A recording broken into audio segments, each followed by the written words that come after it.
जैसा कि हमने पिछली क्लास में कटिंग टूल के बारे में जाना, अब हम कटिंग टूल के बारे में ही पढ़ रहे हैं। कटिंग टूल हमने पिछली क्लास में हमने क्या पढ़ा था, फाइल के बारे में। पिछली क्लास में हमने फाइल के बारे में पढ़ा, तो आज हम पढ़ेंगे हम कटिंग टूल के ही संबंधित ड्रिल के बारे में। ड्रिल जो होता है हमारा ड्रिल, हम किस लिए इसका प्रयोग करते हैं, इसके हम भाग के बारे में जानेंगे, क्या क्या भाग है इसके, और ये कौन से मटेरियल का बना हुआ होता है, जो इसके भाग हैं, जैसे एंगल वगैरह बहुत से, इसके बारे में हम आज कुछ एक डिटेल से जानेंगे जैसे इसके बारे में। तो जो हमारा ड्रिल होता है, ड्रिल एक प्रकार का हमारा कटिंग एज मतलब एज कटिंग टूल होता है, जो हमारा किसी भी जॉब के ऊपर जो सुराख करने के लिए, होल करने के लिए हम इसका इस्तेमाल करते हैं। ड्रिल जो होता है हमारा, ड्रिल का इस्तेमाल हम मशीन पर भी करते हैं, जैसे हमारे ड्रिलिंग मशीन आते हैं, ड्रिलिंग मशीन के ऊपर भी हम इसका इस्तेमाल करते हैं। हमारा लेथ मशीन आती है, लेथ मशीन के ज़रिए भी हम टेल स्टॉक के ज़रिए इसका इस्तेमाल करते हैं। टेल स्टॉक में लगा के इसमें फिट करके चक के द्वारा हम इसमें क्या ड्रिल कर सकते हैं। ठीक है, तो ड्रिल हमारे साइज़ में आते हैं, अलग अलग साइज़ में आते हैं। 10 हो गए, 5 mm, 10 mm, 12 mm, 15 mm, इतने मतलब 20 mm, 25 mm, इस प्रकार से हमारे जो ड्रिल हमारे स्टैंडर्ड साइज़ में आते हैं। तो ड्रिल हमारा किस धातु का बना हुआ होता है? ड्रिल हमारा जो होता है हाई स्पीड स्टील का बना हुआ होता है, HHS। इसके धातु हाई कार्बन स्टील का भी बना हुआ होता है। हाई कार्बन स्टील यह नरम धातु के लिए होता है। जैसे हाई कार्बन स्टील ड्रिल का उपयोग हम तब करते हैं जब हमें नरम धातु, जैसे MS रॉड हो गई हमारी माइल्ड स्टील की, वो हमारी थोड़ी नरम धातु होती है, इसके ऊपर भी हम ड्रिल का, और HHS जो हमारे हार्ड धातु होती है थोड़ी, तो उसका उपयोग हम जैसे हाई स्पीड स्टील का उपयोग करते हैं। ठीक है, जैसे हम ड्रिल का उपयोग, तुम्हें पता होगा कि हम ड्रिल का उपयोग दीवार में सुराख करने के लिए भी करते हैं। जैसे दीवार हो गई, कंक्रीट वाले स्थानों पर सुराख करने के लिए इसका प्रयोग करते हैं। तो दीवार में हमें जैसे उसके लिए हमारा एक कार्बाइड टिप का ड्रिल आता है। ठीक है, कार्बाइड टिप की जो ड्रिल आती है उसका इस्तेमाल हम इससे करते हैं। ठीक है, जो और अब हम जानेंगे जैसे ड्रिल के जो हमारे भाग होते हैं कुछ एक, तो ड्रिल के जो भाग होते हैं हमारे, जो पीछे वाले जो भाग होते हैं, ये टैंक होते हैं, इसको हम टैंक होते हैं।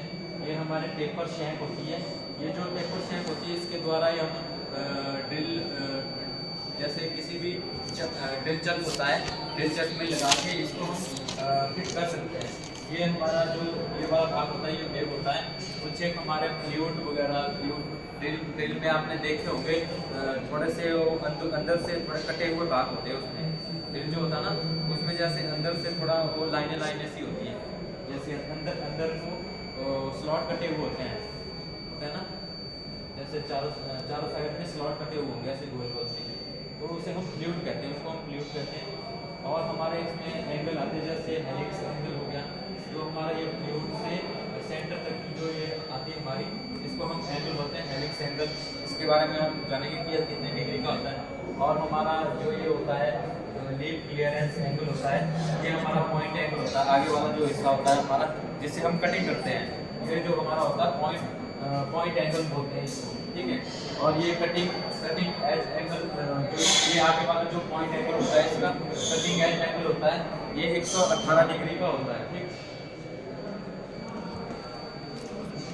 ये भी हमारे स्टैंडर्ड में ही आते हैं, जैसे हार्ड धातु के लिए, नरम धातु के लिए, और हमारे जो होते हैं कुछ एक धातु के लिए, नरम धातु के लिए अलग से हमारा कितनी डिग्री पे होगा, और साधारण जैसे धातु के लिए उसके लिए 118 होता है, और जो हार्ड धातु होती है उसके लिए इससे ज़्यादा भी होते हैं, जैसे 150 कुछ, ये हमारे इसमें आते हैं।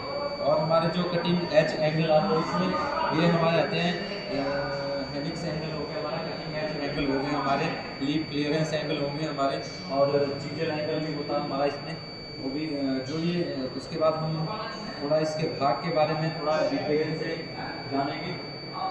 जो ये टेपर शैंक होती है, ड्रिल का वह भाग जहाँ जहाँ से पकड़कर प्रयोग में लाया जाता है उसे शैंक कहते हैं।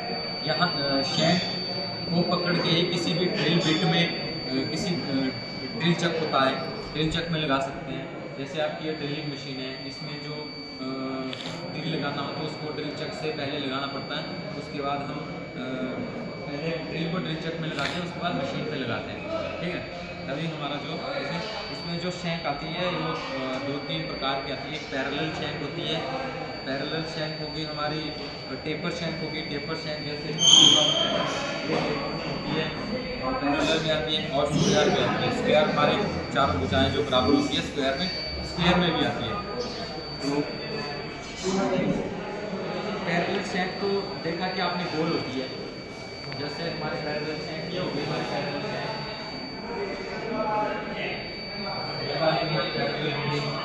ये वाली हमारी टेपर हो गई। और एक हमारी दूसरी आती है स्क्वायर वाली। स्क्वायर वाली तो आपको बताएगा, स्क्वायर जिसके चारों भुजाएं बराबर होते हैं 90 डिग्री के ऊपर, ठीक है। और स्क्वायर वाली जो हमारी शैंक होती है वो ज़्यादा मजबूती से, जैसे ज़्यादा उसकी पकड़ ज़्यादा मतलब वो मजबूत रहती है। वो पैरेलल जो हमारी स्क्वायर वाली शैंक होती है वो मतलब खिसकती नहीं है। कुछ एक देखा होगा आपने, जैसे हम ड्रिल करते हैं, ड्रिल में लगा के वो कई बार ड्रिल जो आगे वाली जो बिट होती है, ड्रिल जो आगे वाली ड्रिल होती है वो अब भी घूमने लगती है कई बार। वो या तो टेपर शैंक की वजह से होती है या पैरेलल शैंक की वजह से उसमें वो फ्री घूमने लगती है। जो स्क्वायर वाली होती है, स्क्वायर वाले चारों भुजाएं इसकी जैसे बराबर होती है 90 डिग्री के ऊपर, और ये इसकी पकड़ जैसे काफ़ी मजबूत रहती है, ठीक है। तो उसके बाद हमारा आता है जो हमारा पीछे वाला जो भाग होते हैं टैंक, यह भाग शैंक के ड्रिल के पीछे जैसे होता है। टेपर शैंक वाले ड्रिल का सबसे ऊपर वाला आयताकार या फ्लैट भाग को टैंक कहते हैं। मुख्य कार्य, इसका जो कार्य होता है हमारा, यह ड्रिल को लॉक करने का काम करती है। यह ड्रिल को फ्री घूमने से रोकता है। ये भी जैसे इसमें भी जैसे ये लॉक कर लेता है पीछे से, जो ये टैंक होती है, इससे भी हमारा जो अंदर का वो भाग होता है वो लॉक कर लेता है उसको, इसलिए ये फ्री नहीं घूमता। नेक इसे कहते हैं हम, वेव वाले भाग को, इसको हम नेक ही कहते हैं, ठीक है। नेक भी कहते हैं। ड्रिल के शैंक व बॉडी के बीच कम व्यास वाले भाग को हम नेक कहते हैं। ड्रिल का साइज सदैव नेक पर ही लिखा होता है। जो इसका साइज लिखा हुआ होता है ये यहाँ पर ही लिखा हुआ होगा नेक के ऊपर इसका। जैसे यहाँ पर कोई 10 mm का होगा, कोई 20, कोई 15, 14, 12, 16, 20, इससे जो ये लिखे हुआ होता है। और जो मैंने फ्लूट जैसे तुम्हें कहा कि फ्लूट जो हमारे ये वाले भाग होते हैं जो अंदर को स्लॉट कटे हुए होते हैं इसमें चारों साइड से, उसे हम फ्लूट कहते हैं। ड्रिल की बॉडी पर बनी घुमावदार झिरियाँ, जैसे झिरियाँ या नालियाँ टाइप की बनी हुई होती है, उसमें ड्रिल में देखी होगी आपने नालियाँ टाइप की। उससे क्या होता है कि जो जब हमारा ड्रिल कटिंग करता है ना, आगे जब हम ड्रिल को कटिंग करते हैं तो उससे जो हमारे चिप्स जो वगैरह होते हैं वो उससे पीछे को बाहर निकलते हैं। अगर हमारा ये नहीं होगा, जैसे नालियाँ नहीं होगी, इसमें झिरियाँ नहीं होगी, तो क्या होगा कि हमारा ड्रिल जो है अंदर ही अंदर वो टूट जाएगा, और जो मटेरियल होता है कटिंग मटेरियल, जो कटा हुआ मटेरियल होता है बाहर नहीं आ पाएगा, ठीक है। और मार्जिन कार्य, ड्रिलिंग करते समय मतलब फिनिशिंग करता है। मार्जिन जो आगे वाला जो भाग होता है, जो जैसे इसे हम एंगल के ऊपर जैसे काटते हैं हम, इसे हम मार्जिन बोलते हैं। यह जैसे ड्रिल का साइज को नियंत्रण रखता है, और ड्रिल को क्लियरेंस भी प्रदान। ड्रिल में क्लियरेंस होगा तो तभी आपका ड्रिल अच्छे से काम करेगा और घर्षण पैदा नहीं करेगा, आवाज़ नहीं करेगा, ठीक है। तो आगे वाला जो भाग होता है ना इसमें वो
रखा जाता है। साधारण कार्य के लिए यह जैसे साधारण कार्य के लिए हम इसको रखेंगे 118 डिग्री।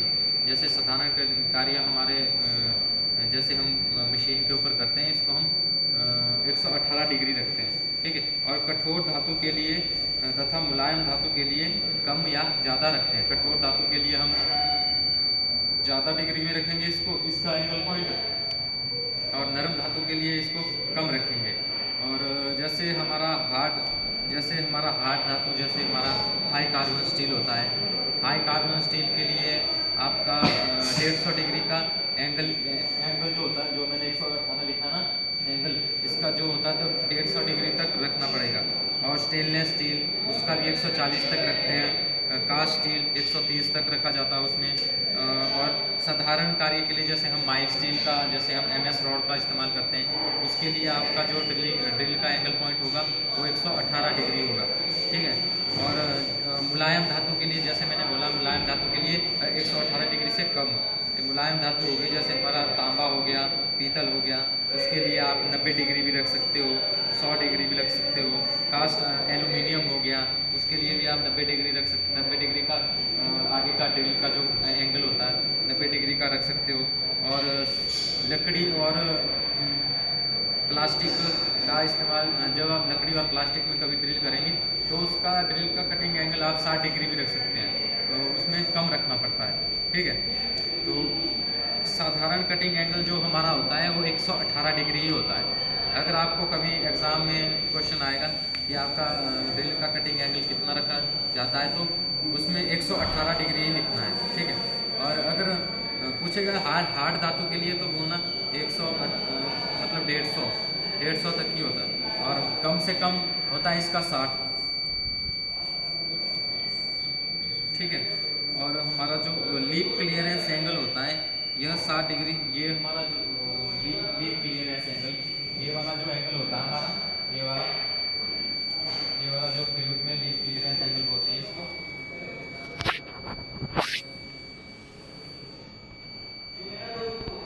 ये हमारा जैसे 60 डिग्री से 15 डिग्री तक रखा जाता है। यह साधारण कार्य के लिए जैसे 12 डिग्री से 15 डिग्री तक रखे जाते हैं, तथा हार्ड धातु के लिए तथा मुलायम धातु के लिए अधिक रखा जाता है, ठीक है।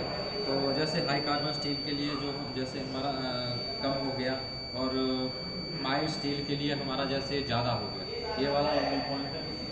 जैसे हार्ड धातु होगी तब ये कम रहेगा, अगर नरम धातु रहेगी तब ये ज़्यादा होगा। इसका 15 डिग्री 60 डिग्री से जो है 15 डिग्री तक इसका जो एंगल होता है वो रखा जाता है, ठीक है। दूसरी साइड और लीप क्लियरेंस एंगल कितना होता है, जो इसका लीप क्लियरेंस एंगल होता है ये 59 डिग्री का होता है।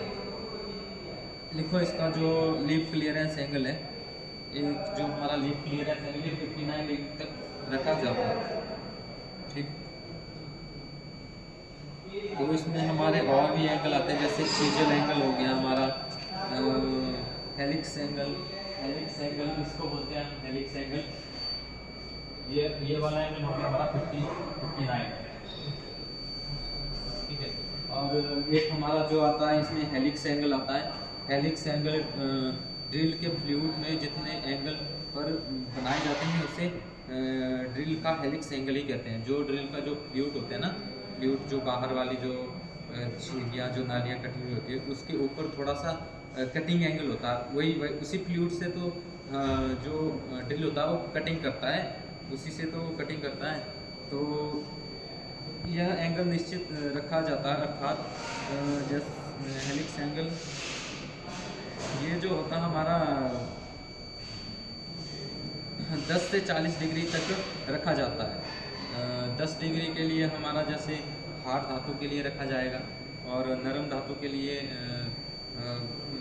20 तक रखा जाएगा।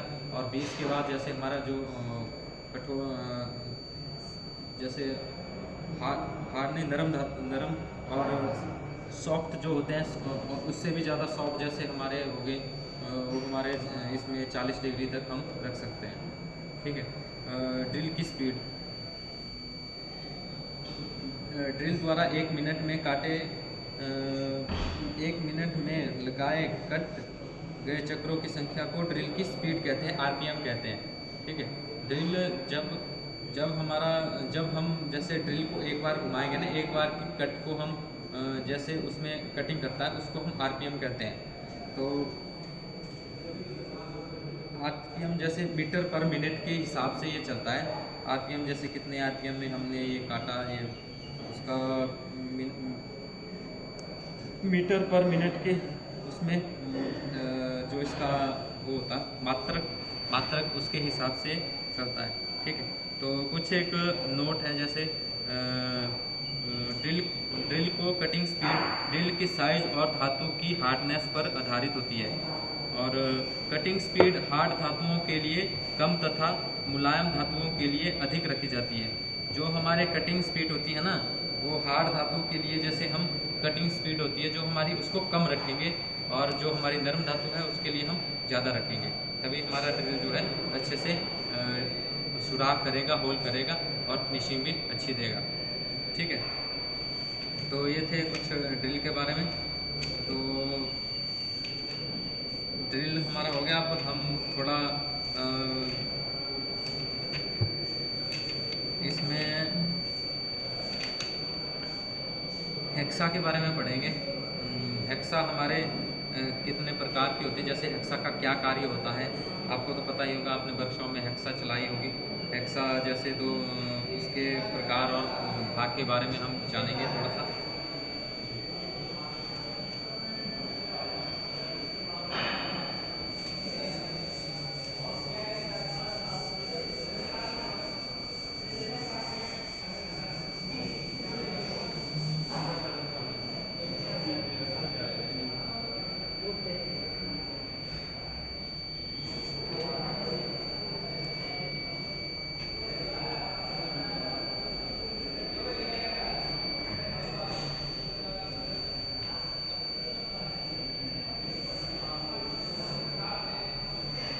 परिचय जानेंगे।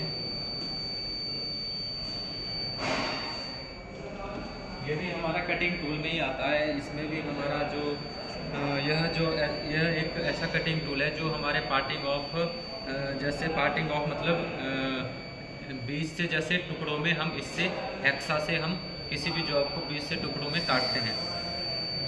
ठीक है, और पतली झिरियाँ बनाने के लिए भी इसका प्रयोग किया जाता है। हेक्सा जो हमारी उसको हम आरी भी बोलते हैं। ये हमारी जो होती है दो प्रकार की, एक हमारी हैंड हेक्सा होती है, एक हमारी पावर हेक्सा होती है। हैंड हेक्सा जो हमारी होती है वह हेक्सा हाथ द्वारा हम चलाते हैं और उसे हम हैंडल हाथ द्वारा प्रेशर से हम जैसे उसको जब हम चलाते हैं उसे हम हैंड हेक्सा कहते हैं। और पावर हेक्सा जो हमारी होती है यह हमारी इंजन और मोटर के द्वारा चलाई जाती है, यह उसे पावर हेक्सा कहते हैं। जो हमारी हैंड हेक्सा होती है, हैंड हेक्सा मुख्यतः फॉरवर्ड स्ट्रोक में कटिंग करता है। फॉरवर्ड स्ट्रोक जैसे हम जैसे आगे को उसमें कटिंग करेंगे और पीछे में मतलब हल्का सा पीछे छोड़े, पीछे को कटिंग नहीं करेगा। और उसके जो कटिंग और जो उसकी ब्लेड होती हैं, ब्लेड की जो दांतें होती हैं, ये हमारे आगे की ओर ही कटिंग इसका जो दांतें होती है ना, ये हमारी हमेशा आगे की ओर ही रहेगी। ठीक है, हैंडल की ओर नहीं रहेगी। और जो हमारी पावर हेक्सा होती है, जो हमारी मशीन उसका जो कटिंग करता है वो जो बैकवर्ड स्टॉक में जो है वो कटिंग करता है। ठीक है, रिटर्न में वो कटिंग करता है। आगे को फ्री चलेगा, वो पीछे को कटिंग करेगा। उसके जो कटिंग ब्लेड के जो कटिंग एंगल होते हैं वो जो होते हैं वो पीछे की तरफ होंगे। ठीक है, और जो हमारे जो हमारे ये फ्रेम होती है इसकी, ये हमारे जो पावर हेक्सा है, जो हमारे फ्रेम होगी, ये हमारी जो है माइल्ड स्टील की बनी हुई होती है। फ्रेम भी हमारे 2 या 3 प्रकार से आते हैं। ठीक है, फ्रेम और जैसे ये हैंडल हो गया हमारा, ये फ्रेम है, ये हमारा इसको हम पिगनट बोलते हैं, पिगनट हो गया ये हमारा। ये हमारी ब्लेड हो गई इसकी ब्लेड, और यहाँ ये हमारी पिन होती है। इसको ब्लेड की लंबाई जो होती है हमारी, ब्लेड की लंबाई हम कहाँ से कहाँ तक मापते हैं। इसकी ब्लेड की लंबाई जो होती है ना, जो जो ये छेद होता है ना, इसके सेंटर से और दूसरे वाले इस प्लेट के जो छेद होता है इसके सेंटर से और इसके सेंटर से, दोनों के सेंटर से हम इसकी लंबाई को माप सकते हैं, ठीक है। और ये जो हमारी फ्रेम जो हेक्सा, ये फिक्स हेक्सा फ्रेम है, फिक्स होती है ये। और इस फ्रेम का एक ही साइज में ब्लेड लगाकर प्रयोग में लाया जाता है।